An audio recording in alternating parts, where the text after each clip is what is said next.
File 1A. Listening. Great party! Yes, it is. Sorry. Hi, my name's Ben.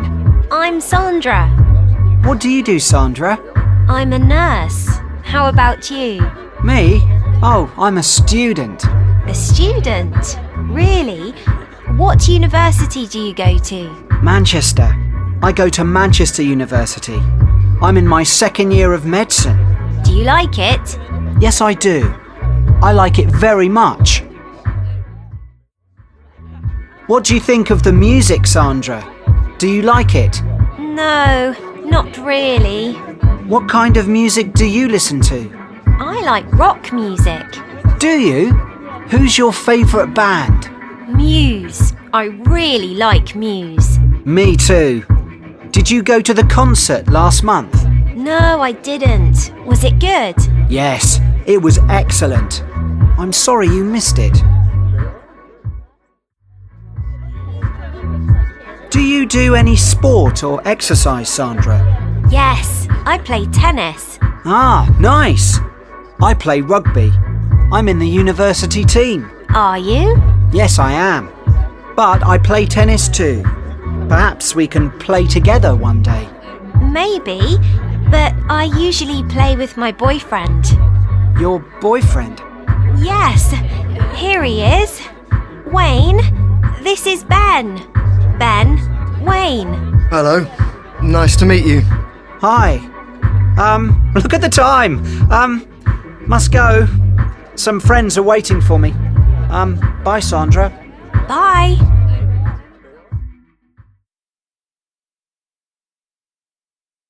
File 1A. Pronunciation B. 1. Train. A K E 2. Train. A H P J 3. Tree E G V R 4. Tree.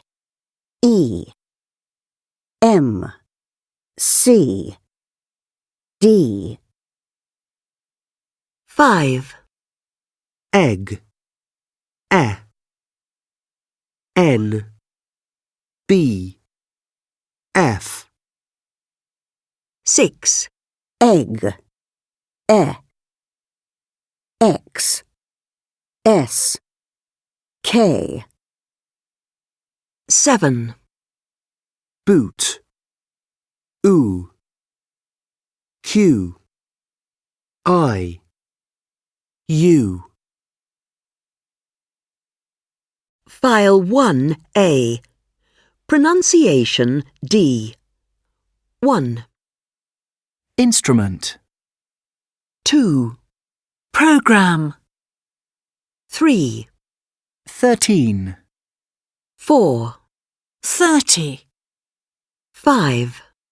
University. 6. Weekend. 7. Magazine.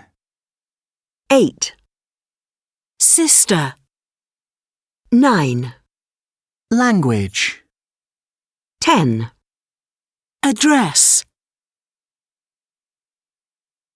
File 1A. Spelling and numbers. B. 1. P A R E N T S 2. E X E R C I S E 3.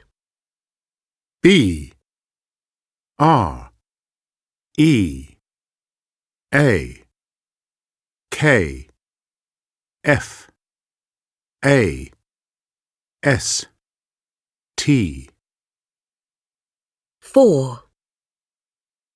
F A M I L Y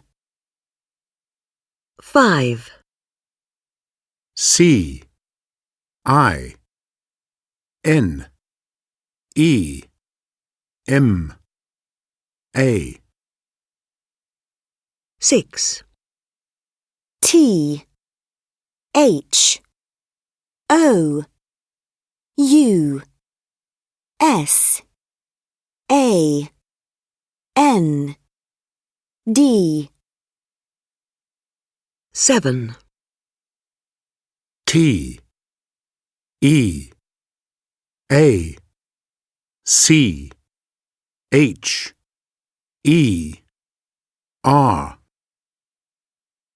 8, U N I V E R S I T Y 9, W E E K E N D 10, I M P O R T A N T File 1B, Listening.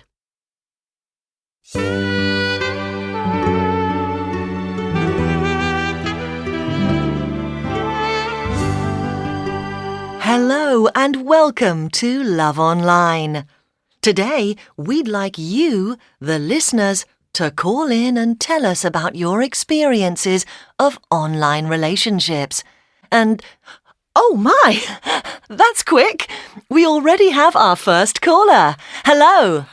Hi, my name's Alan. Hello, Alan. Can you tell us about your experience of internet dating? Yes, of course. I'm quite shy, you see, and I'm not very good at talking to girls I don't know. So one day I registered on an online dating agency and I met Susan. And what happened? We got on really well.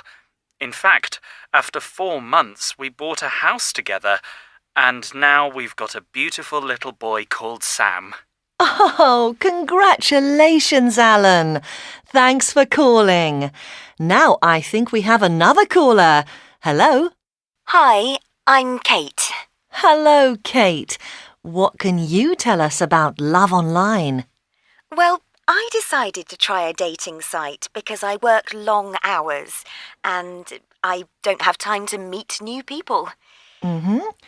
So, what happened? Well, I met some guys and then I met Craig. Who's Craig? Well, now he's my husband and we're very happy together. That's great news, Kate. It looks as if it is possible to find love online. Now, who's our next caller? Paolo. Hi, Paolo. Did you marry someone you met on the internet? Yes, I did, but it was the worst thing I ever did. Oh, why's that? Because she didn't really love me. How do you know that? It was in the newspaper. There was an article about a woman who contacted men online, married them, and then left with all their money. And there was a photo of my wife next to the article with her ex-husband. Oh, I'm sorry to hear that, Paolo. And I'm afraid that's all we've got time for today. Join me next week for another edition of Love Online. File 1B. Pronunciation A and B. 1, Snake. S. Works. laughs, watches.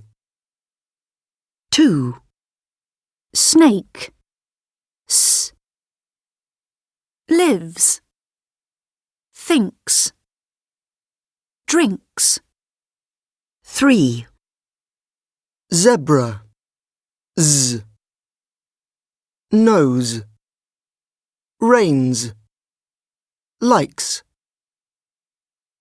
4, zebra, z, runs, starts, goes, 5, Is, leaves, dresses, washes.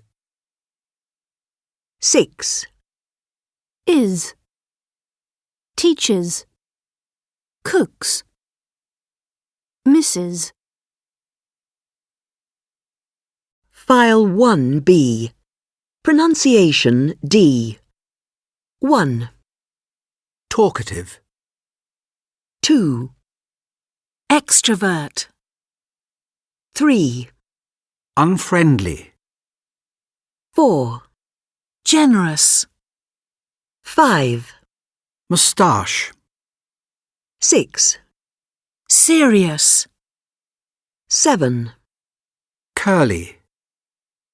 8, quiet, 9. Overweight. File 1C. Listening.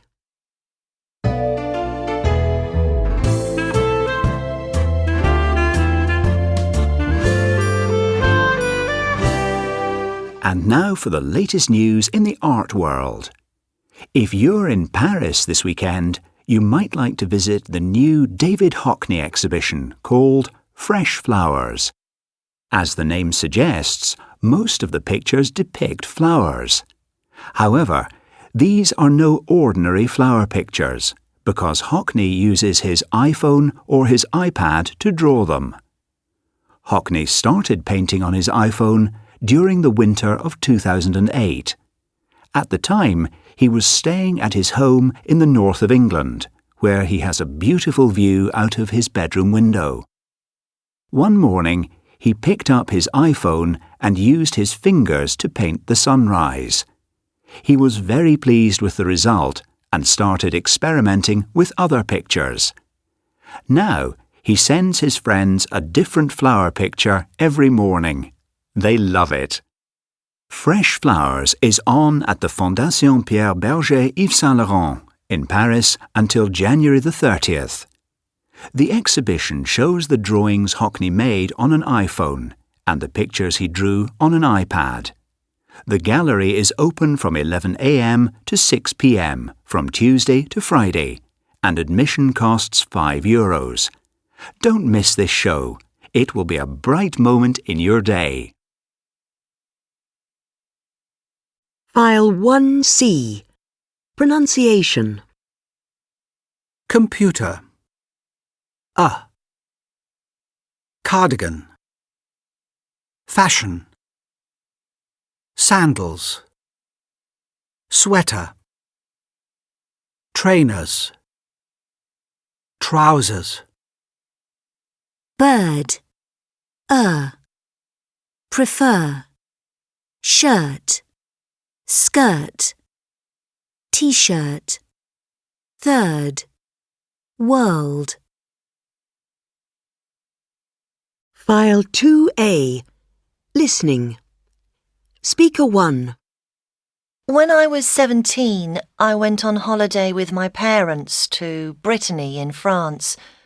My parents rented a lovely house on the beach, and the weather was great. We went for a delicious meal for my birthday, but I was miserable. I wanted to be with my friends, and I didn't smile once in 2 weeks. Speaker 2. A few years ago, I went to visit an old school friend, but I didn't enjoy the weekend at all. At school, we got on really well, but now she has 2 small children, so she didn't want to go out. I spent a very boring 2 days in her house watching TV. I don't think I'm going to visit her again. Speaker 3. It's really hot where we live, so we always try to go on vacation where it's cool. Last year, we booked a vacation in Sweden, but we arrived in the middle of a heat wave. It was awful, because there was no air conditioning anywhere. We just sat in cafes and argued all day. Huh, we can do that at home. Speaker 4. When I finished university, I went on a cruise around the Mediterranean with some friends from my course. We wanted to celebrate the end of our exams. As soon as we left the port, I started feeling seasick. I spent the whole week in bed, and I hated every minute of the cruise. Speaker 5. 3 years ago, I broke up with my boyfriend, so I decided to go on an expensive vacation on my own to the Seychelles. Unfortunately, the travel agent didn't tell me that the islands were popular with couples on their honeymoon. Everywhere I looked, there were people holding hands, and I felt very lonely. File 2A. Pronunciation A and B. 1, Walked. Asked. Rented. 2, Argued. Wanted. Stayed. 3, Booked. Started. Decided. 4, Arrived. Invited. Sunbathed. File 2A. Pronunciation D. Horse. Oar. Bought. Caught. Saw. Cat. Drank. Rang. Sat. Phone. O. Broke. Drove. Wrote. Egg. Read. Said. Went. Train. A. Came. Gave. Made. File 2B. Listening. What shall we do this afternoon, Matt? I know. Let's have a look at that box of photos my aunt gave me yesterday. Here it is. Oh, look at that. Who's that? That's my grandfather. And that's my grandmother behind him on the right. She's the one in the flowery dress. It was just after they got married, but before they had any children. My aunt told me all about this photo a few years ago. So, where are they? Well, as you know, my dad is Spanish. My grandparents lived in the centre of Madrid, and this photo was taken in the district where they lived. What's going on exactly? Well, there's a festival there called La Paloma. It takes place in the middle of August every year, and it still happens now. There are lots of stalls selling food, and also stalls where you can win a prize. So, what was your grandfather trying to win? He was trying to win a bracelet for my grandmother. He was shooting at a target on the stall, and all those people were watching him. Do you know any of the other people in the photo? No, I don't. But I think they all lived near my grandfather. Who took the photo? The man on the stall. The photo was included in the price. You had 3 chances to hit the target, and you got the photo for free. It's a lovely photo. I think your granddad was very good looking. That's what everyone says. File 2B. Pronunciation Where were you at 10 o'clock last night? I was at home. What were you doing? I was watching a film. File 2C. Listening.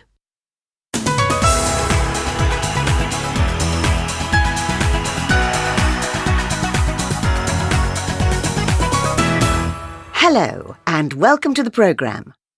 Today we're looking at lucky escapes, and Nick Williams from the news desk is here to tell us some amazing stories. Nick. Hi, Gloria. Well, my first story is about a tourist who fell into a volcano. Maureen Everson was walking at the top of the Teide volcano in Tenerife when she tripped and fell. She fell 27 metres until she hit a tree, which stopped her fall and saved her life. The rescue operation took nearly 4 hours, and after that, Maureen spent 2 months in hospital before she could go home. Lucky Maureen. What else have you got for us? Joseph Rabadou had a lucky escape when he was at home watching TV. Joseph was sitting on the floor, so his dad told him to go and sit on the sofa. 5 minutes later, a lorry crashed into their living room and threw the family television into the air. The TV then landed on the exact spot where Joseph had been on the floor before. What a lucky escape. Do you have any more? Yes, just one more for now. One Saturday morning, Barry McRoy was leaving a cafe when 2 men came in. The men were fighting, and one of them had a gun. The man fired, and the bullet hit Barry in the chest. Luckily, he had a DVD in the pocket of his jacket at the time, and the DVD stopped the bullet. Barry McRoy is a very lucky man. Absolutely. So now it's time for you, the listeners, to call in and tell us about your own experiences. And here's our first caller. File 2C. Pronunciation. 1. After. Awful. Birthday. Evening. Perfect. Restaurant. Second. 2. Across. Again. Although. Because. Invite. File 3A. Listening. Dialogue 1. John! Hi, Jane. You look well. Oh, you too. How was your flight? We took off a bit late, but it was fine. Are you hungry? No, I had a sandwich on the plane. Well, let's go and find the car. It isn't far. Great. Dialogue 2. Hello. Where are you flying to? To Bristol. Can I see your passport, please? Here you are. Thanks. Can I see your hand luggage? Yes, just this bag. OK. Here's your boarding pass. The flight is boarding at 16:50 from gate B28. You're in Group B. Thanks a lot. Enjoy your flight. Dialogue 3. Can I see your passport, please, sir? Here you are. What is the purpose of your visit, Mr. Green? I'm going to stay with a friend. And how long are you going to stay in San Francisco? For 3 weeks. Can I have a contact telephone number, please? Yes, my friend's number is 415-673-702. Thank you, Mr. Green. Enjoy your stay. Dialogue 4. Look, there's a grey case. Is it ours? No, it's too big. Ours is much smaller. Oh, it's taking a long time to come out. Yes, the first one came out really quickly. Look, there it is. At last. You stay here with the other bags. I'm going to get it. OK, I'll wait for you here. Dialogue 5. Excuse me, madam. Can you come this way, please? Yes, of course. Have you got anything to declare? No, I don't think so. I bought some chocolate in the duty-free shop, but that's all. Can I check your bag, please? Sure, go ahead. OK. That's fine. You can go on through. Thank you.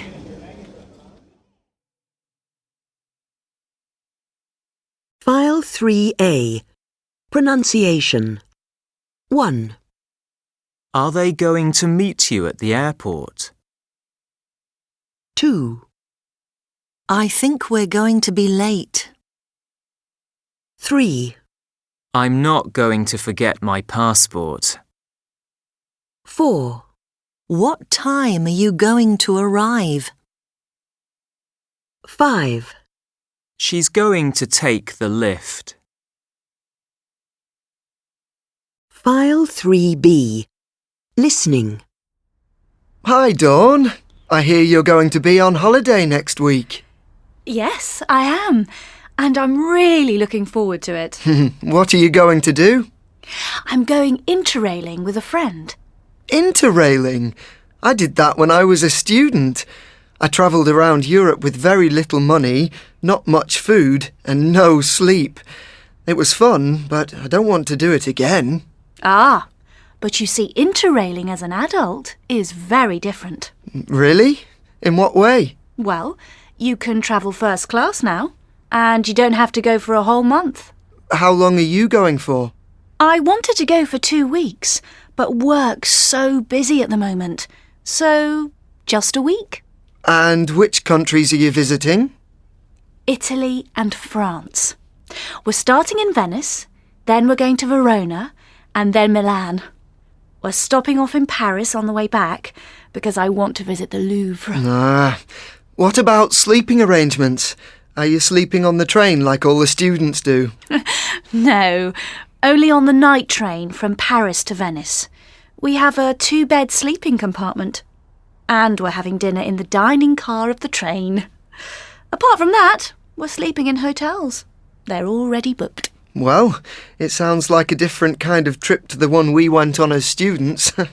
Absolutely. It's going to be different, but I'm sure we're going to have lots of fun. File 3B. Pronunciation.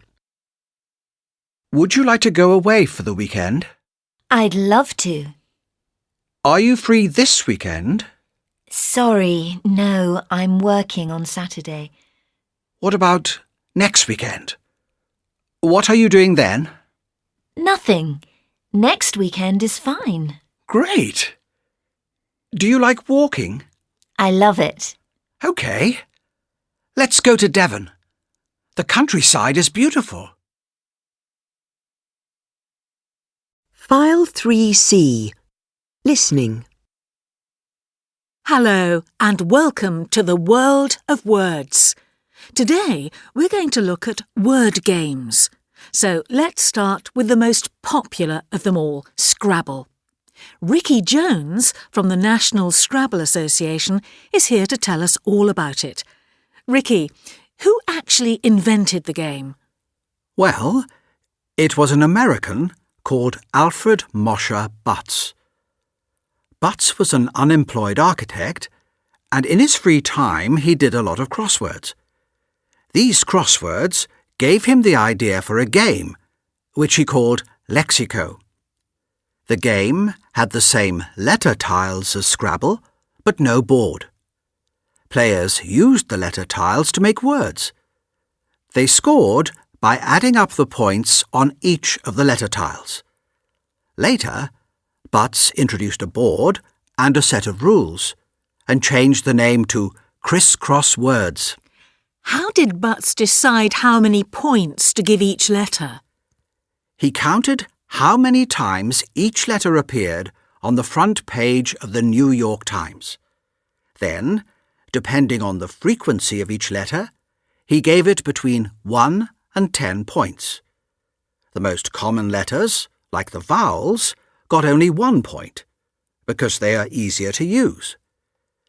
There are more of these letters in the game. There was only one tile for each of the least common letters. For example, Q and Z, which got 10 points. So, when did Butt's original game become the modern game of Scrabble? Well, in 1948, Butts met a businessman called James Brunot, who designed a new board and changed the name of the game to Scrabble. Then, in 1952, the president of Macy's, the famous New York department store, discovered the game on holiday and loved it so much he placed a large order. Butts and Brunot knew they couldn't produce enough Scrabble sets for Macy's, and so they sold the rights to the game to another manufacturer. Today, Scrabble is sold in 121 countries in 29 different languages. What a story, Ricky. Thank you for sharing it with us. My pleasure. File 3C. Pronunciation. 1. A. Bald. B. Beard. 2. A. Quite. B. Quiet. 3. A. Shoes. B. Socks. 4. A. Sweet. B. Suit. 5. A. Sightsee. B. Sunbathe. 6. A. Weight. B. Height. 7. A. Shirt. B. Shorts. 8. A. Cloudy. B. Crowded. File 4A. Listening. Speaker 1. Housework? Me? No, that's my mum's job. She only goes to work 2 days a week, so she has enough time to cook and clean and things like that. I go to school and then I see my friends, so I'm too busy to do housework. My dad goes out to work every day, so he doesn't have time either. Speaker 2. Well, I try and help my mum when I can. I make my bed when I get up in the morning, and I always lay the table for dinner. I usually tidy my room, but my mum is the one that cleans it. Apart from that, I'm not at home very much, so I don't do anything else. Speaker 3. Oh, yes. Everyone in my family helps with the housework. There are 4 of us, and we're all very busy. During the week, my mum or my dad cook the dinner, and my brother and I do the washing up. We do the cleaning together on Saturday mornings. Speaker 4. It's true. I don't do much housework, but I love cooking. I don't have time to cook during the week, but I do all the cooking at the weekends. My mum does all the cleaning, though. She says she doesn't mind it. Speaker 5. We have a cleaning lady who comes in every day and she does all our housework. She makes the beds, cleans the floors and tidies our rooms. She even does the ironing. I'm not sure who does the shopping, but the fridge is always full. That's the important thing. File 4A. Pronunciation. Yacht. Y. 1. Student. 2. Young. 3. Year. 4. Yellow. 5. Uniform. Jazz. J. 6, Jacket. 7, Teenager. 8, Bridge. 9, Jumper. 10. Enjoy. File 4B. Listening. Those listeners who enjoy going shopping will be interested to hear our next news story. It's taken 6 years and £1.45 billion to build, but at last the Westfield Shopping Centre has opened in Stratford in East London. We sent our reporter Juliet Redditch over to take a look at what is now Europe's largest urban shopping centre. Juliet, what's it like in Westfield right now? Well, Terry, there are crowds of people everywhere, especially outside the stores which have special opening offers. Some shops have called security staff to help them control the queues. Just how big is Westfield, Juliet? Oh, it's really very big. There are 2 enormous department stores, a huge supermarket, and 300 smaller shops. You can spend all day here if you want to. I haven't decided where I'm going to have lunch, but there are 70 different places to eat. It's amazing. What effect has the shopping centre had on the local area, Juliet? Well, this is an area where there are many people out of work. The shopping centre has created 10,000 new jobs, so it has really helped. How did you get to Westfield today? I came by car. There's an enormous car park with space for 5,000 cars, but you can also get here by bus, train, and by the underground. It's the best connected shopping centre in the country. Now, Juliet, the big question is, have you bought anything yet? No, I haven't. I was just looking around, really. I saw some trousers I liked, but I didn't buy them. There were too many people in the changing rooms to try them on. OK, thanks, Juliet. And now on to a news story of a different kind. File 4B. Pronunciation. 1, Customer. Account. Choose. 2, Click. Proceed. Chemists. 3, Clothes. City. Centre. 4, Receive. Card. Cinema. File 4C. Listening. Speaker 1. Last weekend was really awful.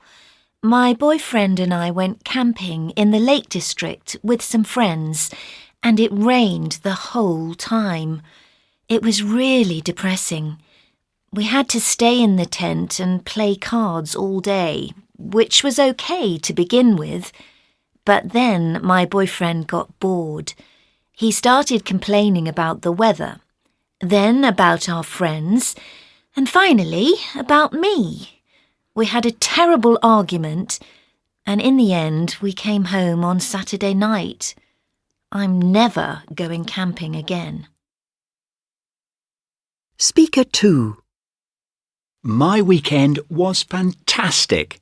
I took my wife to Paris, which is somewhere she has wanted to visit her whole life. We stayed in a wonderful hotel, in a beautiful old building overlooking the river. The view was incredible.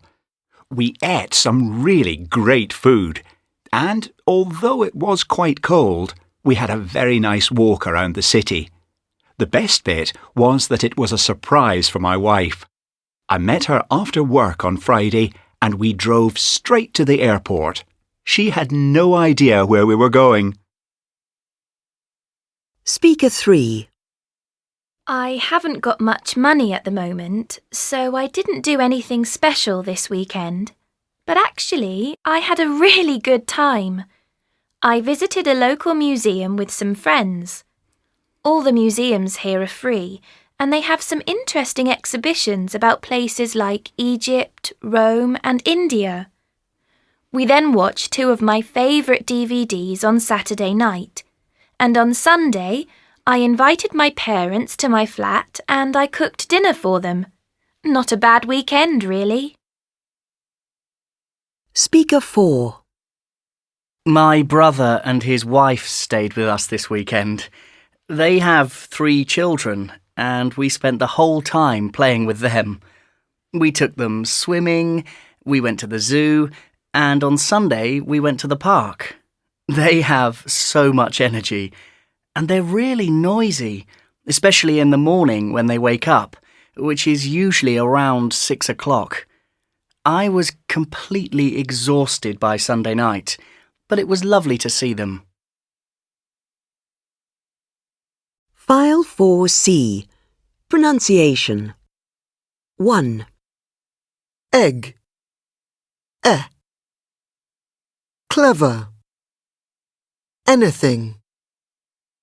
Dress. Friendly. Sweater.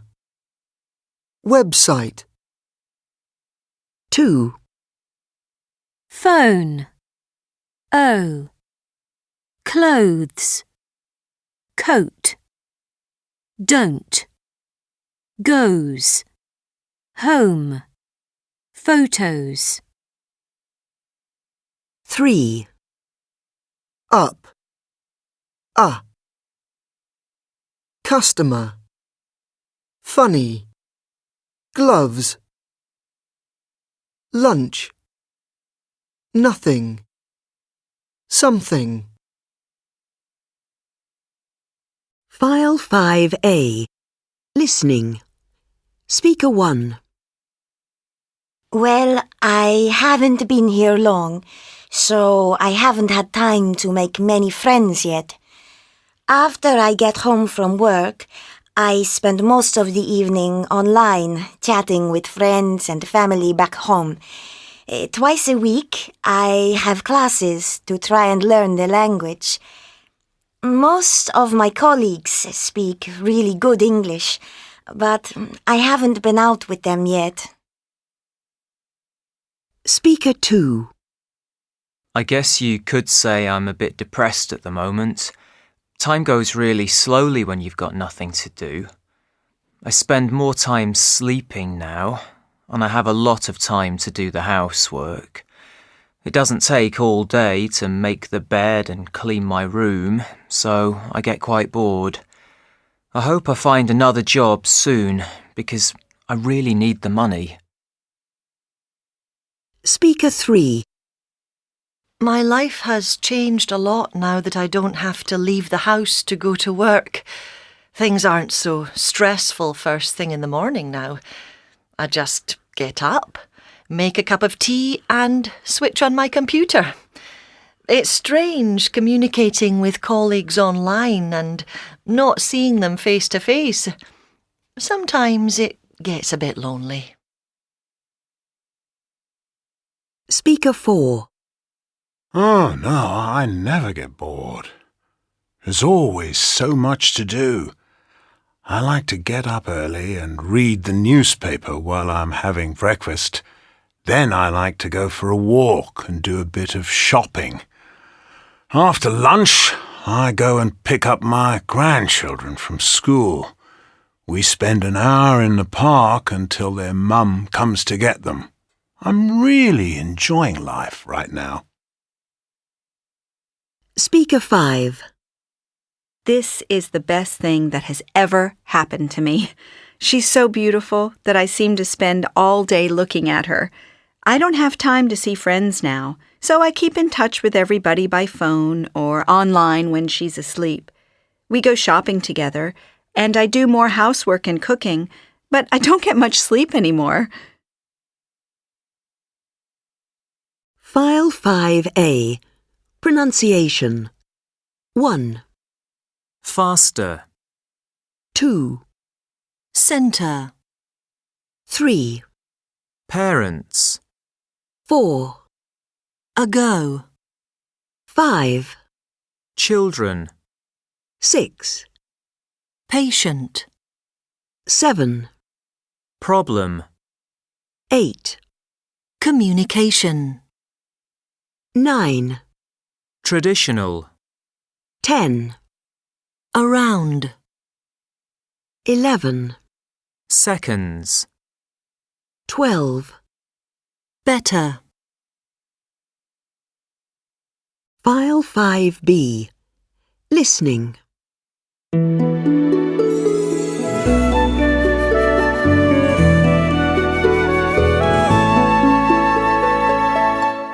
Hello, and welcome to the travel programme.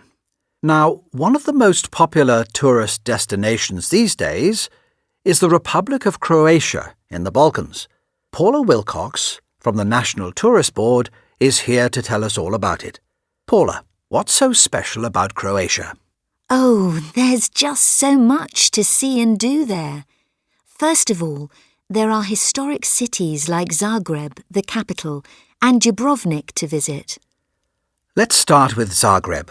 What is there to see there? Well, Zagreb is in the north of the country, on the river Sava. It's both an old city and a modern one at the same time. There are lots of elegant restaurants and fashionable shops there, and the city has lots of museums. The most important one is the Archaeological Museum. What about Dubrovnik? Dubrovnik is much smaller than Zagreb. The population is only about 43,000. It's in the south of Croatia on the Adriatic coast. Inside the old city walls, there are palaces, churches, and a Baroque cathedral to visit. In my opinion, Dubrovnik is one of the most beautiful cities in the world. Apart from the cities, what else would you recommend? The beaches and the islands. There are wonderful beaches on the Adriatic Sea. Croatia's coast is very long, and it has more than 1,000 islands. How can you get to the islands? Well, the best place to get a ferry is Split, another city on the coast, which is larger than Dubrovnik, but also has some wonderful monuments. There are a number of ferries which take you to many different islands, where you can do water sports or just relax on the beach. So, when is the best time to visit Croatia, Paula? The main tourist areas are very crowded in July and August, so it's better to go in May or June, when it isn't as busy. Thank you for that, Paula. Croatia certainly sounds like a very interesting holiday destination. Now, let's look at a different type of holiday. File 5B. Pronunciation. 1, Beautiful. 2, Crowded. 3, Dangerous. 4, Exciting. 5, Frightening. 6, Generous. 7, Interesting. 8, Polluted. 9. Romantic. File 5C. Listening. Hey, Alice, let's do this quiz. It says you can find out your body age. Body age? OK. You first. So, we start with your real age, which is 35. Don't tell everyone. Sorry. Then we add or subtract years depending on your answers to the questions. Got that? Yes. Right. First question. How much do you walk a day? Well, I always go for a walk at lunchtime. So, quite a lot. Quite a lot. OK. So we subtract 1 year, which leaves us with 34. Next question. How much sport and exercise do you do? Ugh, I hate sport, and I don't do any exercise. I guess that means none. No sport or exercise. Add 2 years. That makes 36. How much fast food do you eat? None. I don't eat any. Great. Subtract a year. We're back on 35 again. How many portions of fruit and vegetables do you eat? A lot. I have more than 5 every day. A lot. Subtract 2 years. That's 33. Next one. How would you describe yourself mentally? What do you mean? Well, are you a positive person or a negative person? Oh, right. I think I'm a very positive person. OK. Subtract 3 years. Now you're on 30. Next question. How would you describe your stress level? I would say I'm a little stressed, but it's under control. OK, so we don't have to add or subtract anything. You're still on 30. How many close friends do you see regularly? A few. I don't have much time. Right. We don't add or subtract anything again. Last question. How much time do you have for yourself? Not enough. I'm always really busy. Add a year. That makes 31. Which means that you are 35, but your body is only 31. What do you think of that? 31? That's great news. Now it's your turn. File 5C. Pronunciation. 1. Up. Enough. Much. None. 2. Boot, oo. Few, food, 2. 3. Bike. I. Diet. Like. Quite. 4. Egg, any, healthy, many. File 6A. Listening. What are you reading? Nothing. Just my horoscope. Really? What star sign are you? Virgo. My birthday's on September 15th. So, what does it say? It says that people will talk about me next week because of something I've done. But you don't really believe that, do you? Well, actually, I do, because I have done something that will make people talk about me. Oh? What have you done? I sent an email to my boss yesterday complaining about my new colleague. She's really lazy, and she never does any work. Did you? Yes! So, my boss will ask the other people in my office about this new person, and he'll probably ask about me too. So, my horoscope is right. People will definitely talk about me next week. Well, don't worry about it. I'm sure everything will be all right. I hope so. Anyway, what about me? What does my horoscope say? Let me have a look. Your birthday's January 5th, so that makes you Capricorn. That's right. So, what does it say? It says... Ooh, listen to this. It says you'll be lucky with money next week. Really? Perhaps I should go out and buy a lottery ticket. No, wait a minute. Let's think about this. You've got a meeting with your boss tomorrow, haven't you? Yes. Why? Perhaps she'll give you a pay rise. Oh, Amy, really? You're taking this far too seriously. I don't believe a word of it. Well, I do. I think your boss will put up your salary tomorrow. Perhaps she'll offer you a better job. Amy, you're being far too optimistic. It's only a horoscope, for goodness sake. File 6A. Pronunciation.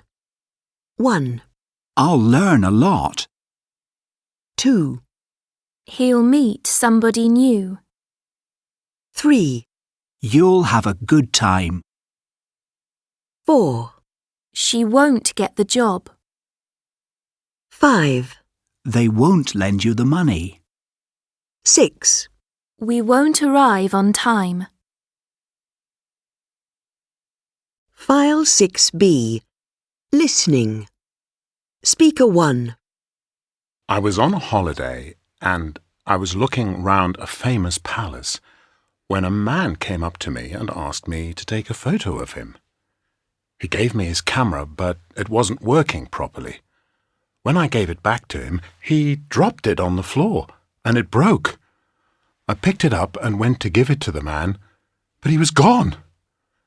Then I discovered my wallet was missing. Speaker 2. When I went abroad last year for a business trip, I didn't have time to get any local money before I left. So after I landed, I went straight to the bank to get 300 euros. I was in a hurry because I had a train to catch. The cashier slowly counted out the notes, and when he stopped, I picked them up. When I got to the train station, I realized later that I only had 100 euros. Speaker 3. When we were on holiday, 2 men knocked on the door of our apartment. They were wearing uniforms and they said they were police inspectors. One of them came in to look around while the other stayed by the door. Unfortunately, while we were talking to the first man, the second man took our wallets and cameras from the bedroom. Speaker 4. I was having a problem using the ticket machine in the metro when someone came up to help me. He told me how much money I needed and then offered to put it in the machine for me. I counted out the money, but he said it wasn't enough. I gave him some more money and I got my ticket. Unfortunately, I paid 10 times the price for it. Speaker 5. I was waiting at a bus stop when this beautiful woman came up to me. We got chatting, and she invited me to go to a club with her. We had a few drinks together, and then the waiter brought me an incredibly expensive bill. I started to complain, but then I noticed 4 big men at the door who were looking at me. Of course, I paid the bill. File 6B. Pronunciation. 1, Worry. Relax. Become. 2, Decide. Email. Promise. 3, Practice. Listen. Repair. 4, Borrow. Forget. Agree. 5, Sunbathe. Invite. Complain. File 6C. Listening. Hello and welcome to the programme. Do you ever have the same dream night after night? These dreams are called recurring dreams, and psychologist Dr. William Harris is in the studio today to tell us all about them. Good morning, Dr. Harris. Hello. Dr. Harris, which is the most common recurring dream? Well, top of the list is the dream where someone or something is running after you. Either it's a person or a dangerous animal, like a bull or a lion. The dream means that there is something in your life that you don't want to face. It can be a feeling, a conflict, or a memory, for example. But whatever it is, it's something that you don't want to deal with. Right. What's the next dream on the list? It's the one where you're falling for what seems like a very long time. Falling is a definite sign that you are out of control. You have lost direction in your life and you don't know what to do. Yes, I've had that dream before. Not recently, though. Anyway, what other recurring dreams are there? This is another fairly common dream. You're trying to get somewhere, but you get lost on the way and you don't know where you are. People often have this dream when they're going through a period of change. It shows that they don't want to accept the new situation. OK, Dr. Harris. Have you got any more recurring dreams for us? Yes, there are two. The first dream is a good one. Some people have a recurring dream that they're flying through the air. They're enjoying it and enjoying looking down on the world below. This shows that they are feeling free, possibly because they have solved a problem they had, or they have escaped from a difficult situation in their life. And the last dream? This one isn't so good. It's a feeling of being trapped. Maybe you are in a lift that is trapped between floors and you can't get out. This dream means that there is something in your life that is making you feel unhappy, and you feel that you cannot change it. Dr. Harris, that was very interesting. Thank you for talking to us. You're welcome. File 6C. Pronunciation. 1. Brown. No. How. Town. 2. Blow. Snow. Now. Show. 3. Borrow. Crowded. Shower. Towel. 4. Low. Throw. Window. Down. File 7A. Listening. Oh, that's ridiculous. What is? They've decided to ban jokes about mothers-in-law. Who has? The council, of all people. They've written a leaflet for workers who have to deal with the public, and it says that mother-in-law jokes are offensive. Well, I suppose they are, really. I mean, there are a lot of mothers-in-law out there, and the jokes are about them. No, but it's just a bit of fun, isn't it? I mean, I think it's really important to have a sense of humour. It's good for you. It makes you feel better. Well, that's easy for you to say, isn't it? You're a man, so you'll never be a mother-in-law. I will, one day. Yes, but you won't be my mother-in-law, will you? Sorry, I was only joking. Ha. Does it say anything else about the jokes? Yes, it says they show disrespect for parents. OK. Well, maybe they do. Young people are healthy, fit and attractive. It's easy for them to laugh at older people, don't you think? Oh, come on. These jokes about mothers-in-law have been around since Roman times. Where did you get that idea from? It says here that there's a Roman writer called... Oh, hang on a minute. Called Juvenal, who said in the 1st century AD... Oh, wait, listen to this. It's impossible to be happy when one's mother-in-law is still alive. That's classic. And all the best comedians tell jokes about mothers-in-law too. I think they're funny. Like I said, that's because you're a man. And the comedians you're talking about are also men. It's just another example of the sexist world we live in. I mean, there aren't many jokes about fathers-in-law, are there? Oh, for goodness sake. File 7A.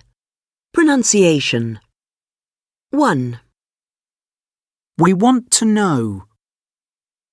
2. They hope to win. 3. He promised to call.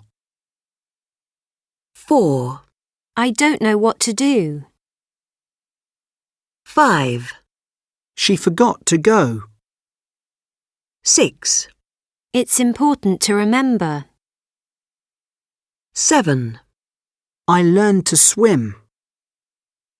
8. He started to cry. File 7B. Listening.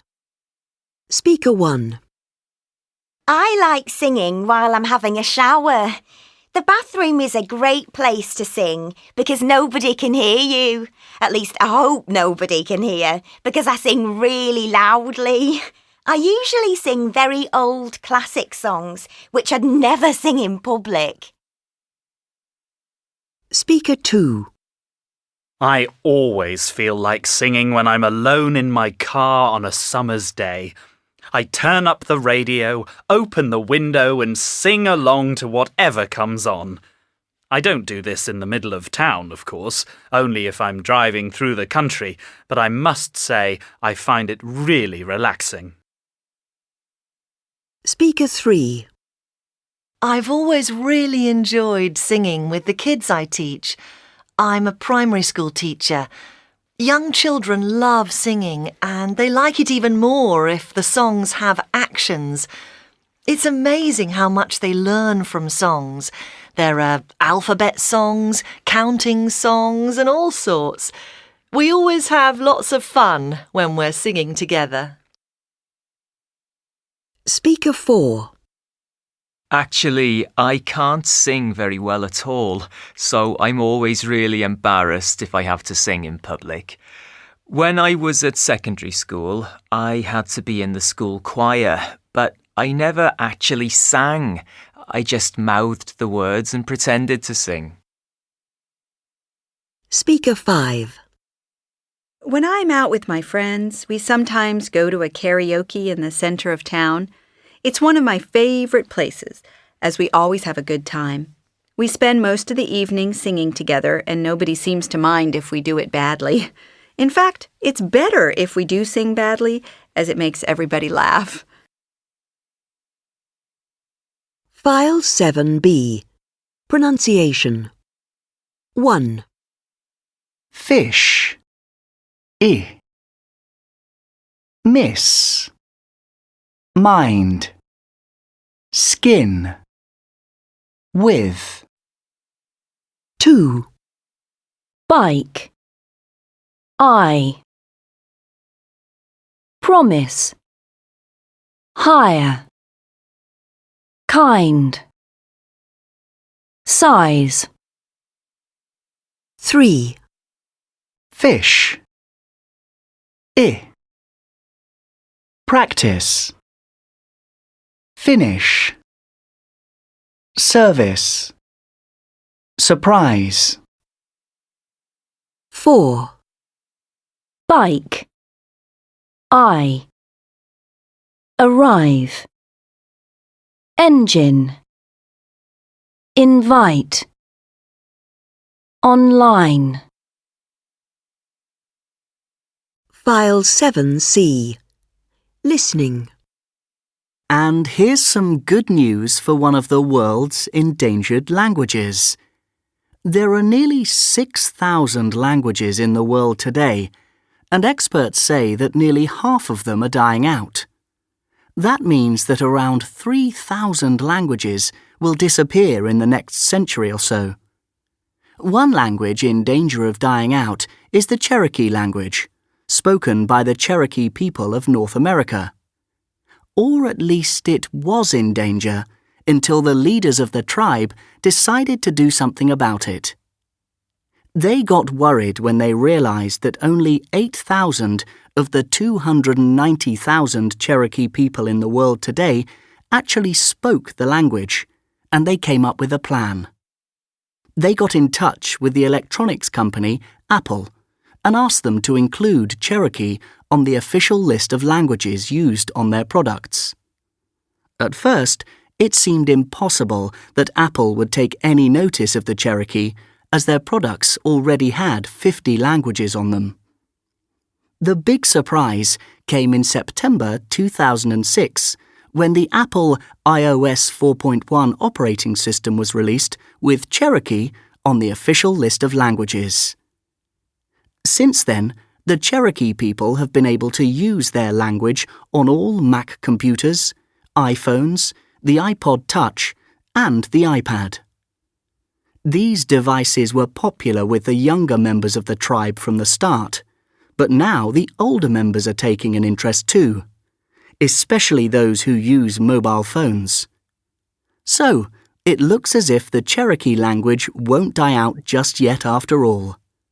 And, if the language stays alive, the culture will stay alive too, something that the leaders of the tribe will be very happy about. File 7C. Pronunciation. 1, You mustn't take photos. 2, They must make the exam easier. 3, She mustn't drive a car. 4, He must be early. 5, We mustn't talk in the library. 6. You must take 1 pill every day. File 8A. Listening. Speaker 1. I don't usually talk about my problems, but if something's going wrong, I sometimes mention it to Phil. He's on my basketball team, and we get along okay. In fact, he's the one who introduced me to the girl I'm dating at the moment. Speaker 2. The person who I talk to most is my sister. We don't look like each other at all, but we both have very similar personalities. She's a really good listener, and she always gives me good advice. She sometimes tells me her problems too, and I try to help her. Speaker 3. My friend Jenny is on my course at university, and I tell her absolutely everything. We're quite different, which means we often think in different ways. Sometimes we argue, but we're never angry with each other for long, just until one of us apologises. Speaker 4. The person who understands me most is my friend John, who lives next door. We've grown up together, so he knows me very well. My main problem at the moment is my job, which I hate. John thinks I should look for a new one, and he's probably right. Speaker 5.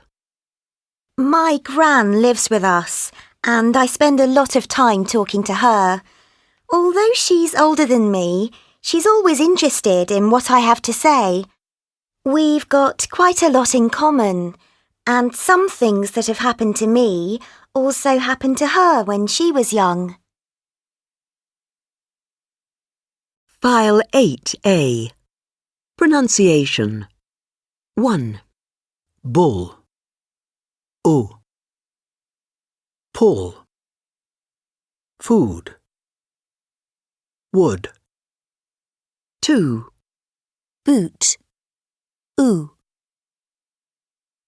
Could. You. Soon. 3, Bull. O. Woman. Wouldn't. Soup. 4, Boot. Oo. Book. Do. To. File 8B. Listening. Now everyone loves travelling, and we all enjoy telling stories about the places we've been to. But what happens if there's an earthquake while you're away? Travel expert Monica Fields is here in the studio with us today to give us some tips on what to do in a natural disaster. First of all, Monica, is it possible to avoid them? Well, no, actually it isn't. Nobody really knows exactly when a disaster like a forest fire or a blizzard will happen, so you can't really avoid them. What you can do, however, is be prepared. How can you do that? Well, first of all, If you plan to visit a region where there are natural disasters at certain times of the year, try not to go at that time. For example, there are often bad storms, hurricanes or cyclones in the Caribbean in May and June, so don't go there then. That sounds sensible. What else can you do? It's really important to buy travel insurance before you go. This will pay for extra nights in a hotel, for example, if you can't fly home and have to stay in your resort longer than you had planned. I never understand why some people don't take out travel insurance. Right. So, what should you do if a natural disaster actually happens while you're abroad?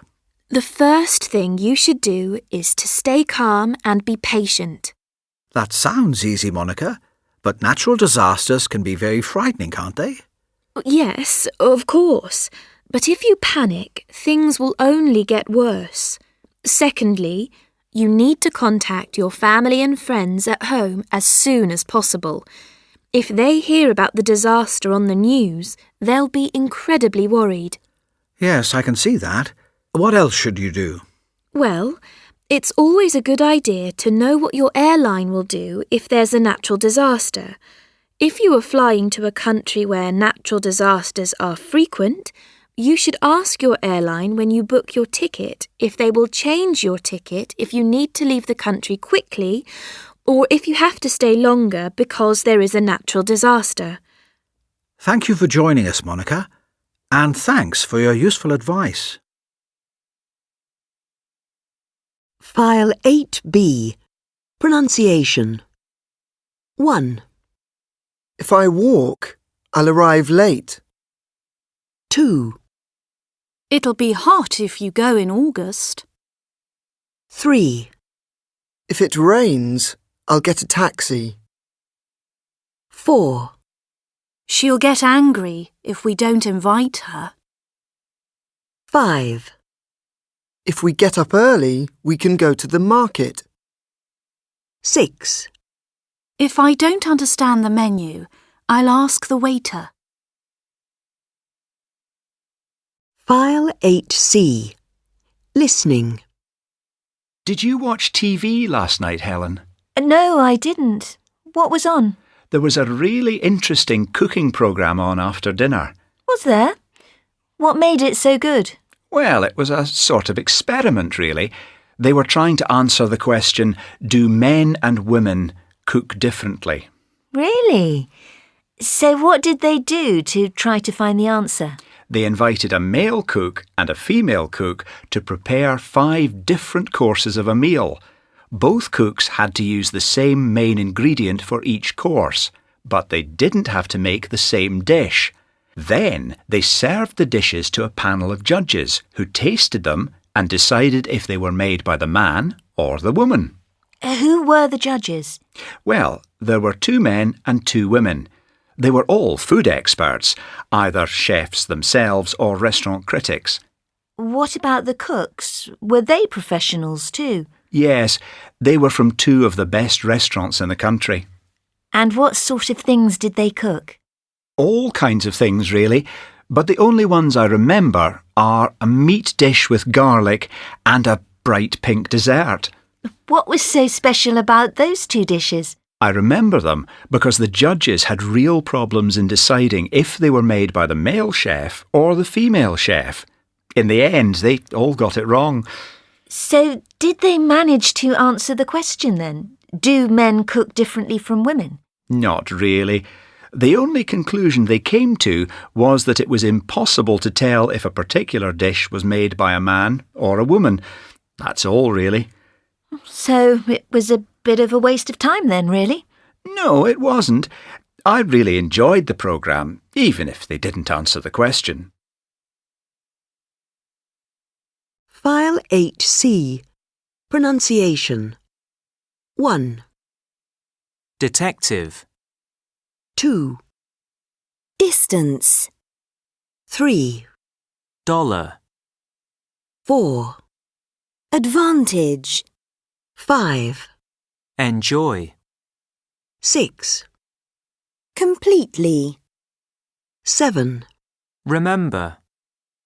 8, Promise. 9, Suspicious. File 9A. Listening. And our final story on tonight's programme is about an Australian diver who has survived a shark attack. 46-year-old Eric Neris was fishing off the coast of Cape Howe, New South Wales, when a great white shark attacked him. He was under the water at the time, and he didn't see the animal swimming towards him. Mr. Neris's head, shoulders, and one of his arms ended up in the shark's mouth. But, fortunately, he was wearing a heavy metal vest. When the shark tried to bite the man in half, its teeth hit the vest and not his body. Mr. Neris knew he had to do something, so he felt for the shark's eye with the hand of his other arm.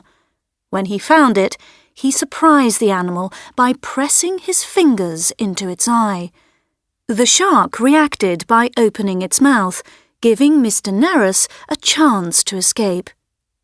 Despite his injuries, Eric managed to swim up to the surface of the water. His son pulled him onto his boat and took him quickly to the shore. Meanwhile, another friend called the emergency services. Mr. Neris was flown to hospital by helicopter. He had deep cuts all over his body and a broken nose, but he was very lucky to be alive. Attacks by great white sharks usually result in death because of their size and strength. The shark that attacked Mr. Neris was over 3 meters long. File 9A. Pronunciation. 1, Butterfly. 2, Camel. 3, Chicken. 4, Crocodile. 5, Dolphin. 6, Elephant. 7, Giraffe. 8, Jellyfish. 9, Lion. 10, Monkey. 11, Mosquito. 12, Rabbit. 13, Spider. 14. Tiger. File 9B. Listening. Hello and welcome to the programme. Today we've got psychologist Dr. Chris Hopper in the studio with us to answer your questions about phobias. Hello, Chris. Good morning. And our first caller is Cynthia Sharp from Dundee. What's your question, Cynthia? Hello, Dr. Hopper. My question is actually about our son, James. He's 6 years old and he had a bad experience with a dog last night. I'm sorry to hear that, Cynthia. What exactly happened? Well, we were outside a neighbour's house and, I was chatting with the mum when one of their dogs ran out. It was a big dog, and it came running out of the house barking. James panicked and tried to hide behind me, but the dog jumped on him and bit him. It wasn't a serious injury, but we're very worried that he'll be afraid of dogs now. We don't want him to get a phobia. What should we do? Well, Cynthia, you're quite right to be worried about this incident because cynophobia, that is, a fear of dogs, is often caused by a bad experience with a dog as a child. The best thing you can do is to give your son a positive experience with a different dog as soon as possible. If you have any friends who have a quiet and friendly dog, go and visit them. Let your son touch the dog if he wants to, and don't remind him about his bad experience. That sounds like good advice, Chris. And our next caller is Marion Williams from Cardiff. Marion. File 9B. Pronunciation. 1, How long have you worked here? 2, How long have they been married? 3, How long has she known him? 4, We've lived here for 6 months. 5, I've studied English for 3 years. 6, He's had a phobia since he was a child. File 9C. Listening. Hello and welcome to those of you who just joined us. Continuing on our theme of celebrity families, the focus of today's programme is actress and singer Judy Garland and her daughter Liza Minnelli. Now, Judy Garland's real name was Frances Ethel Gumm, and she was born on June the 10th, 1922, in Grand Rapids, Minnesota. Her parents ran a theatre, and Judy first appeared on stage singing a Christmas song with her 2 older sisters when she was 2 years old. When she was 13, Judy joined the film company Metro-Goldwyn-Mayer, and at the age of 16, she played Dorothy in The Wizard of Oz. The film was extremely successful, and she won a Children's Oscar for her performance. Metro-Goldwyn-Mayer terminated her contract in 1950 because of her problems with alcohol and drugs. However, she continued to perform, and in 1964 she did a series of concerts at the London Palladium. In fact, it was in London where Judy Garland was found dead after she took a drug overdose in 1969. Judy got married 5 times and had 3 children. One of these children was Liza Minnelli, who was 23 when her mother died. Liza was born in Hollywood, California on March the 12th, 1946. She grew up in film studios and, like her mother, made her first stage appearance at the age of 2. She was only 5 when her parents got divorced. After performing successfully with her mother at the London Palladium in 1964, Liza became a professional nightclub singer. She made several albums and later starred as a singer in the 1972 film Cabaret, a role for which she won an Oscar.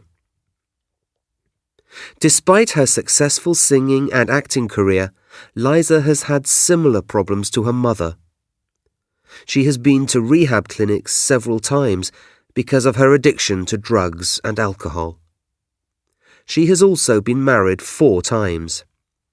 But unlike her mother, she never had children.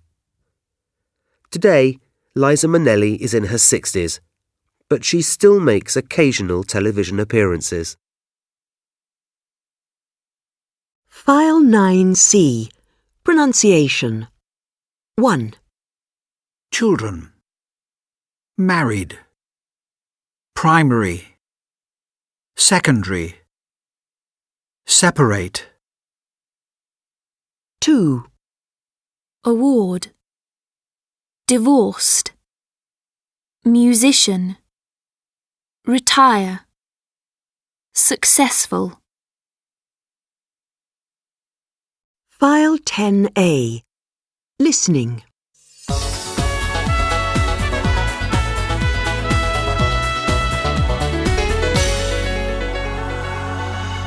Hello and welcome to the programme. Today we have scientist Doug McLeod in the studio with us. He's going to tell us about some of the everyday things we know and love that were invented by accident. Doug. Hello, Janet. Well, I'm going to start with the microwave oven. In 1945, an engineer called Percy Spencer was testing some new radar equipment. He had a chocolate bar in his pocket, and while he was standing in front of the machine, it melted. After that, he also tried using the microwaves from the radar equipment to cook popcorn. Percy realized that microwaves could heat and cook food, and so the microwave oven was born. How interesting. What else have you got for us, Doug? Next is something that is found in hospitals all over the world. the X-ray machine. In 1895, a German physicist called Wilhelm Röntgen was experimenting with electrical rays in a darkroom. He was directing them through a glass tube covered with black paper. Suddenly, he saw a light on a screen on the wall, and he realized that the rays could pass through the glass and the paper. After that, he experimented with his own hand and found that he could see the bones. The first X-ray ever made was an image of Röntgen's wife's hand. You can even see her wedding ring. That's fascinating, Doug. We've got time for one more. Many different kinds of food were discovered by accident, Janet, and I've chosen something that we call crisps, but Americans call potato chips. These were invented by a chef called George Crumb, who was working in a restaurant near Saratoga Springs, New York. A customer complained that the chips he was served were too thick. The chef was angry about this, so he fried some very thin potatoes and covered them with salt. The customer loved them, and after that, Saratoga chips became popular all over the USA. Eventually, they were produced for people to eat at home. Thanks for joining us. File 10A. Pronunciation. 1. Dog. D. Called. Discovered. Painted. 2. Id. Checked. Invented. Pretended. 3. Dog. D. Opened. Wanted. Designed. 4. Id. Reigned. Started. Directed. 5. Tie. T. Decided. Produced. Based. File 10B. Listening. Amy, did you study foreign languages at secondary school? Yes, I did. Actually, I used to be quite good at languages. Which ones did you study? Well, I did French for 5 years, then I did German for 6 years, and I studied Spanish for a year in my lunch break. Oh, and how much French can you remember? Not much. But I can remember my German, because I did it for my degree at Cambridge. Why all the questions, Tony? Well, I've just read this article about the state of language learning in schools in the UK, and it isn't looking good. It says that adults only remember about 7 words from the languages they studied at school. Only 7 words? That isn't very good, is it? What sort of words do they remember? Common words like hello, goodbye, please, thank you, beer, 1, 2 and 3, and the question, do you speak English? So what happens when people are abroad? Do they practice the language? Not at all. In fact, the article suggests that people often choose not to go on holiday to countries where they have to worry about language problems. That's probably because they're too lazy to learn a language. No, it isn't that. The article says it's because they're too embarrassed to try and speak it. OK. So which languages do pupils study at school today? Hang on a minute. There's a list here somewhere. Here it is. It says 65% of pupils study French, 25% study German, 22% Spanish and 2% Italian. Polish is becoming more popular too. And what are schools going to do about the problem? Well, first of all, they're going to introduce language classes for children in primary schools, and then they're going to start offering languages from outside Europe. For example, Mandarin Chinese and Urdu. That sounds quite difficult. Anyway, Tony, which languages did you used to study at school? Only French, and I was terrible at it. File 10B.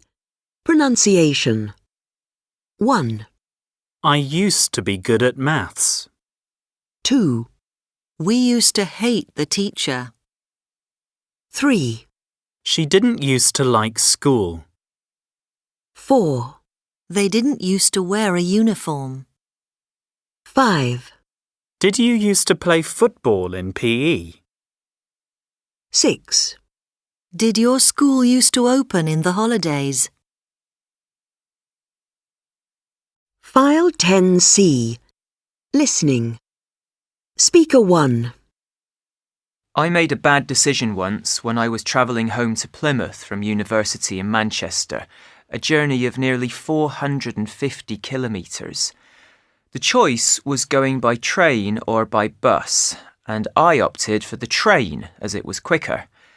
Unfortunately, the train broke down on the way, so in the end, I took 2 hours longer than I expected. Speaker 2. The worst decision I ever made was giving my son a skateboard for his 10th birthday. On the morning of his birthday, we went down to the park to try it out. Sadly, he fell off the board as soon as he got on it and broke his arm. We had to cancel his birthday party, and we spent the whole day in hospital instead. Speaker 3. I had 2 job interviews, and both companies offered me a job. In the first job, they offered me more money, but it was a long way from where I live, an hour travelling every day. The second job was less money, but it was very near my house. In the end, I chose the second job instead, and I'm very happy I did, because last month the first company closed down. Speaker 4. On one occasion, I had to decide between a good friend of mine and a boy I really liked. I was going to a concert with my friend, and then this boy asked me to go to the cinema with him on the same night. In the end, I said no to the boy and went to the concert with my friend. I found out later that the boy already had a girlfriend, so I think I made the right decision. Speaker 5. You won't believe what happened to me. I used to play the lottery with some colleagues at work. One day I decided that I was fed up with never winning, so I stopped playing. My colleagues carried on without me, and just 1 week later they had the winning numbers. They won a lot of money, and I didn't get any of it. File 10C. Pronunciation. 1, Might. Science. 2, May. Fail. 3, No. Now. 4, Where. Were. 5, Here. There. 6, Tourist. Europe. 7, Show. Cow. 8, Noisy. Boy. File 11A. Listening. Speaker 1. The worst loser I know is my mum. We often used to play cards together when I was little, and if my mum was losing, it was safer to stop playing. She was always happy when she was winning, but when she was losing, you could see her getting angrier and angrier until she exploded. Sometimes she used to go out of the room because she was so upset. Speaker 2. I once had a friend who was a bad loser at tennis. In fact, we stopped talking to each other because of a tennis match.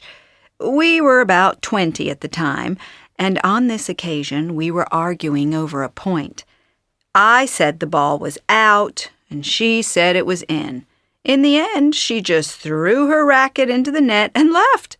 We've never spoken since. Speaker 3. I have to be very careful at work when we're talking about football. I have a colleague who gets really upset when his team loses, and he hates it if you make a joke about it.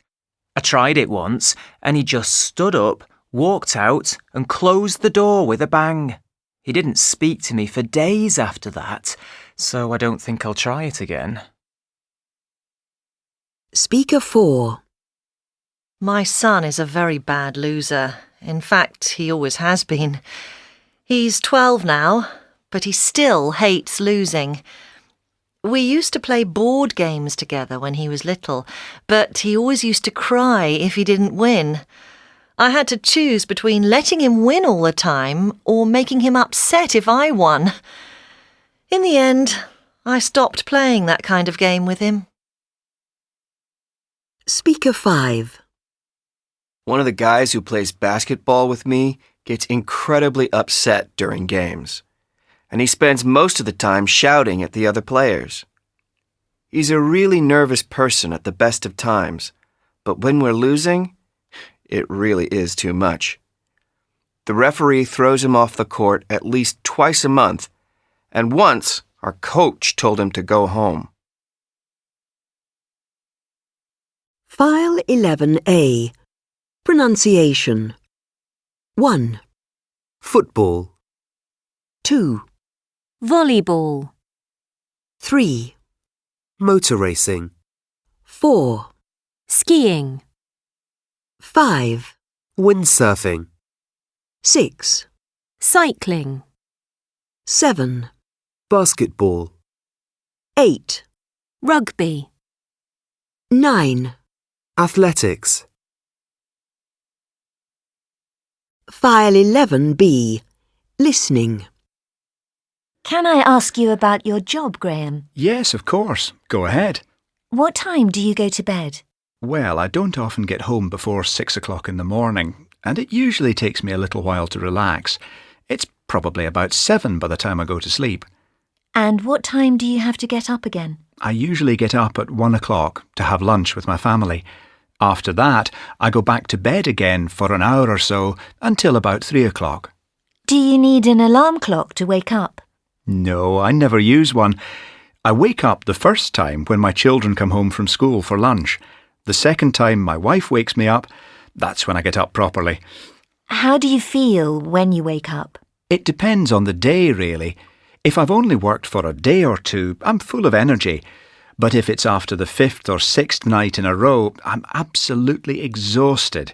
That's when I find it really hard to get out of bed. What do you do about meals, Graham? Well, like I said, my first meal of the day is what you would call lunch. Then I have dinner at about midnight with some other drivers in a cafe. When I get home in the morning, I have something light, like a ham sandwich or some toast before I go to bed. Would you like to change your working hours, Graham? If I changed my working hours, I wouldn't earn as much money. There's a lot more work at night because people go out for dinner and to the theatre or clubs, and then it's late and they need to get home, and they don't want to drive because they've usually had a drink or two. I quite enjoy my job, really, because I meet lots of interesting people. File 11B. Pronunciation. 1, Throw it away. 2, Turn it up! 3, Write it down. 4, Put it away! 5, Give it back. 6. Fill it in! File 11C. Listening. And to finish off today's programme, we're going to take a look at some famous twins. Let's start with probably the earliest set of twins in history, Romulus and Remus. Now, the legend says that they were abandoned by their parents because twins were thought to bring bad luck. Fortunately, they were found by a female wolf, who looked after them when they were babies. According to legend, the boys grew up and later founded the city of Rome. After some time, they began to argue, and eventually Romulus killed Remus. As Romulus was the only brother alive, the city was called Rome after him. Let's move on in history to the 1950s, when a set of twins called the Cray brothers caused a lot of trouble in London's East End. Ronnie and Reggie Cray were both nightclub owners. They had expensive lifestyles, and through their nightclubs they met several American stars like Frank Sinatra and Judy Garland. However, they were also incredibly violent gangsters, and they became the leaders of organized crime in the city. They were involved in many robberies and murders until they were eventually arrested in 1969. They were both sent to prison for life, and they both died when they were in their 60s. On a happier note, the youngest twins ever to become famous are the Olsen twins. Mary-Kate and Ashley Olsen were given the same role on the American TV series Full House when they were only 6 months old. They played the part of a little girl, and they played the same part for 8 years. The producers used both sisters to play the same part so that they didn't break the law on the number of hours a child could work. The show was very popular with American audiences. Today, the twins have grown up, and they have a fashion business. And I'm afraid that's all we have time for. Join me, Roy Thompson, at 4 o'clock tomorrow afternoon for another 2 hours of Thompson's Choice. Bye for now. File 11C. Pronunciation A and B. 1, So did I. 2, So can I. 3, So have I. 4, Neither am I. 5, Neither do I. 6. Neither was I. File 11C. Pronunciation C. 1, Identical. 2, Similar. 3, Coincidence. 4, Amazing. 5, Discover. 6, Everywhere. 7, Personality. 8. Definitely. File 12A. Listening. And now it's time for the news. Police have found the 82-year-old man who went missing last Monday evening. Dennis Layton was found in his car on the M25 motorway. He had left home on Monday morning to drive to his daughter's house, a distance of about 90 kilometres. However, Mr. Layton had got lost, and he had spent 30 hours driving round in circles trying to find the right exit. Mr. Layton had stopped at several service stations to sleep, but he then carried on driving. After being treated in hospital for hypothermia, he has finally been reunited with his family. A tourist had a lucky escape yesterday while she was doing a bungee jump off the Victoria Falls in Zambia. 22-year-old Erin Langworthy fell into the river because her bungee rope had broken when she jumped. She landed in the water with her feet still tied to the broken rope, and then she swam to safety. Ms. Langworthy was taken straight to hospital after the accident, but had no serious injuries. A Swedish woman has found the white gold wedding ring that she lost over 16 years ago. Lena Paulsson had taken off the ring while she was cooking with her daughters. When she went to put it back on again, it had disappeared.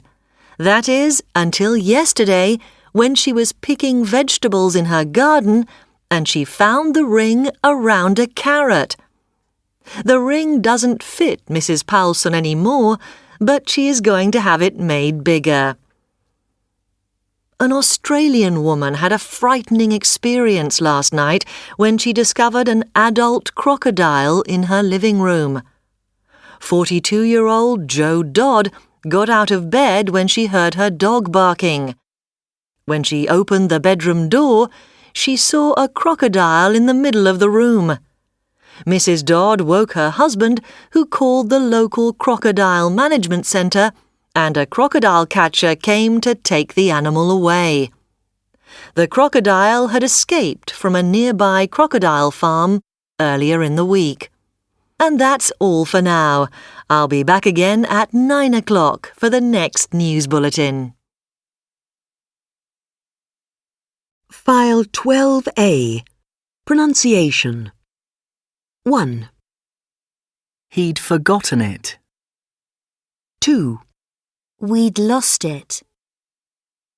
3, You'd seen her. 4, It had been a terrible day. 5, I hadn't sent it. 6, She hadn't done it. 7, They hadn't told me. File 12B. Listening. Who do you think gossips more, Jess? Men or women? Well, I gossip quite a lot with my female colleagues at work, so I suppose that women are the biggest gossips. What do you think? Yes, that's what I thought too. But it says here that it's actually men who are the biggest gossips. That's what the results of this survey say anyway. What survey? This one here in the newspaper. It says the survey was carried out by a telecommunications company. They wanted to do research into gossiping for a new service they're offering. The aim of the survey was to find out what sort of people enjoy gossiping and how much time they spend doing it. So what did they find out? Well, they had quite a big surprise. The study showed that a fifth of the men they interviewed said they spent at least 3 hours a day gossiping. Wow, that's a lot. And where do they usually gossip? Most of them said they usually gossiped at work. Hang on. I can give you the exact figures. Yes, here we go. 55% of the men said they gossiped at work compared to 46% of the women. Goodness, I didn't realise men had so much to say. Did they tell the researchers what they usually talked about? Yes, they said that their main topics of conversation were their women colleagues and who in the company would get the next promotion. The bit about women colleagues doesn't surprise me in the least. So, what about the women in the survey? Did they say what they talked about? Yes, they did. They told the researchers that they talked about the problems they were having in their families. They also chatted about what was happening in their favourite TV series. OK. So what about you, Alan? Do you ever gossip at work? What? Me? No, never. I wouldn't dream of it. File 12B. Pronunciation. 1, Gossip. 2, Married. 3, Letter. 4, Middle. 5, Hurry. 6, Different. 7, Sorry. 8, Summer. 9, Message. 10. Happy. File 12C. Listening. Speaker 1. I used to watch a quiz show called Mastermind.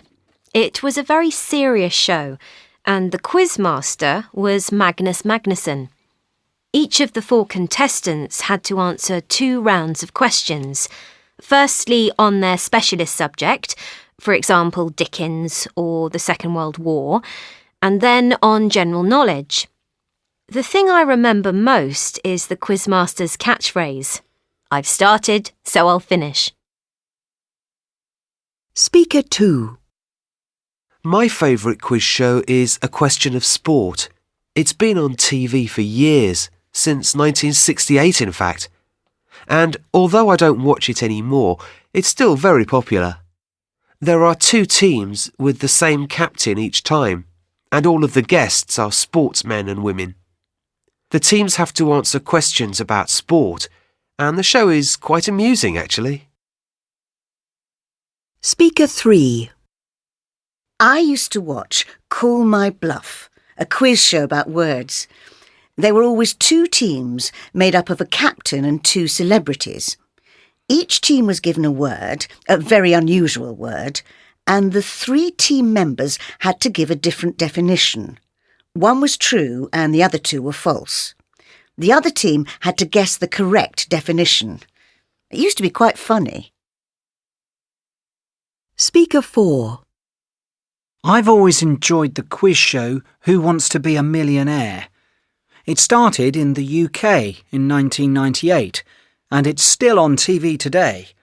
In each show, one contestant is asked a series of questions, and they have to choose the right answer out of 4 possible options.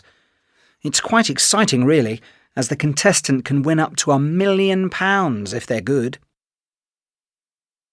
Speaker 5. My favourite quiz show when I was a teenager was Pop Quiz. It wasn't on for long, only a couple of years, but I used to love it. There were 2 teams made up of a captain, who was the same person each time, and some guests, who were all pop stars. The teams had to answer different questions about pop music and musicians, and I used to watch it every week. File 12C. Pronunciation. 1. Cat, a. Cap, hat, want. 2. Bull, book, push, school. 3. Boot, oo. Lose, hope, suit. 4. Up, turn, gloves, sunny. 5. Train, a. Lazy, safe, bald. 6. Phone, towel, goat, throw. 7. Bike, I. Kind, shy, thin. 8. Owl, ow, cow, horse, mouse. 9. Horse, or. Boring, awful, word. 10. Ear,